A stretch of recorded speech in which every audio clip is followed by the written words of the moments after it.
ये उनका 1 point programme है। और इस 1 पॉइंट प्रोग्राम के लिए वो जी टीवी लेकर आए हैं, CNN लेकर आए हैं, स्टार टीवी लेकर आए हैं, प्राइम स्टार आया है, प्लस 21 आ गया है, वगैरह वगैरह 14-15 टेलीविजन चैनल इस देश में है।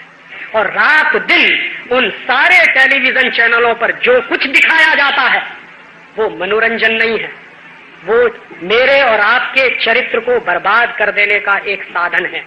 और जिसके भी घर में घुसो, पूछो कि भाई क्या करते हो, तो कहते राजीव भाई दिन भर काम करते हैं, थक जाते हैं, तो कुछ तो मनोरंजन चाहिए। तो ठीक है, मनोरंजन करो। तो क्या करते हैं मनोरंजन? छोटे छोटे बच्चे बैठे हैं, उनके साथ उनके मम्मी पापा बैठे हैं, उनके साथ उनके दादा दादी बैठे हैं, उनके साथ उनके नाना नानी बैठे हैं, 3-3 पीढ़ियां एक साथ बैठी हैं। और टेलीविजन पे क्या चल रहा? ATN पर क्या आता है? चोली के पीछे क्या? चीज बड़ी है मस्त मस्त। और आप मुझे अपने दिल पे हाथ रख के कहो कि चोली वाला गाना सुनकर आपका मनोरंजन होता है या कुछ और होता है? चीज बड़ी है मस्त मस्त वाला गाना सुन के आपका मनोरंजन होता है या कुछ और होता है?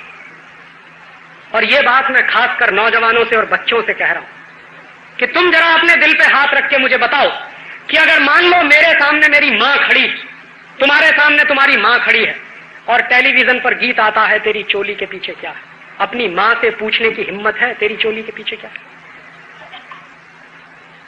मान लो हमारे सामने हमारी बहन खड़ी जो हर साल मेरी कलाई पे राखी बांधती है और मेरे लिए दुआएं करती है भगवान से, वो बहन मेरे सामने खड़ी है और गीत आ रहा हो तू चीज बड़ी है मस्त मस्त। अपनी बहन से ये पूछने की हिम्मत है तू चीज बड़ी है मस्त? और जो गीत हम हमारी मां के सामने नहीं गा सकते, जो गीत हम हमारी बहन के सामने नहीं गा सकते, वो गीत इस देश के बच्चों को क्यों दिखाए जाते हैं?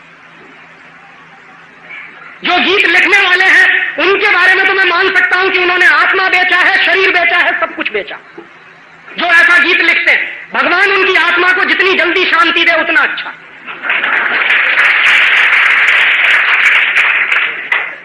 लेकिन उससे ज्यादा जो मुझे दूसरा गुस्सा आता है कि घर घर में जहां अभी भी भारतीय संस्कृति की बातें कही जाती हैं, जिस देश में मुझे बचपन से यह सिखाया गया यत्र नार्यस्तु पूज्यन्ते रमन्ते तत्र देवता, अभी उसी देश में मुझे कोई कहता है तू चीज बड़ी है मस्त मस्त। अभी उसी देश में कोई कहता है मुझे कि चोली के पीछे क्या।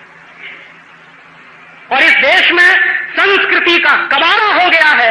जब मैं देश के नौजवानों को ये गाते हुए सुनता हूं, मेरा दिल तो ये कहता है कि इस देश के नौजवानों को गाना चाहिए मेरा रंग दे बसंती चोला, लेकिन गा रहे हैं चोली के पीछे क्या है। ये संस्कृति का नाश हो रहा है, ये मनोरंजन नहीं हो रहा। और ये घर घर में आग लग रही है, सुलग रही है, अभी लगी नहीं है। जिस दिन घर घर में आग लगना शुरू हो जाएगी, आपसे देखा नहीं जाएगा कि आपके बच्चे क्या कर रहे हैं।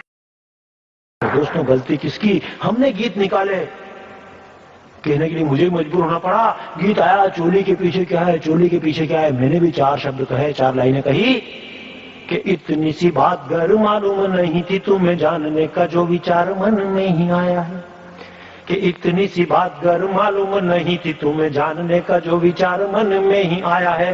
तो बाहर किया क्यों ऐसा बड़ा हंगामा और निजी प्रश्न को क्यों अंतर्राष्ट्रीय बनाया है? और उत्तर तो तुम्हें इसका घर में भी मिल जाता, क्योंकि घर बाहर सब एक जैसी माया है। और माता बहनों से क्यों ना पूछ लिया, बोलो चुनरी के नीचे चोलियों में तुमने क्या छुपाया है? और माता बहनों से क्यों ना पूछ लिया, बोलो चुनरी के नीचे चोलियों में तुमने क्या छुपाया है?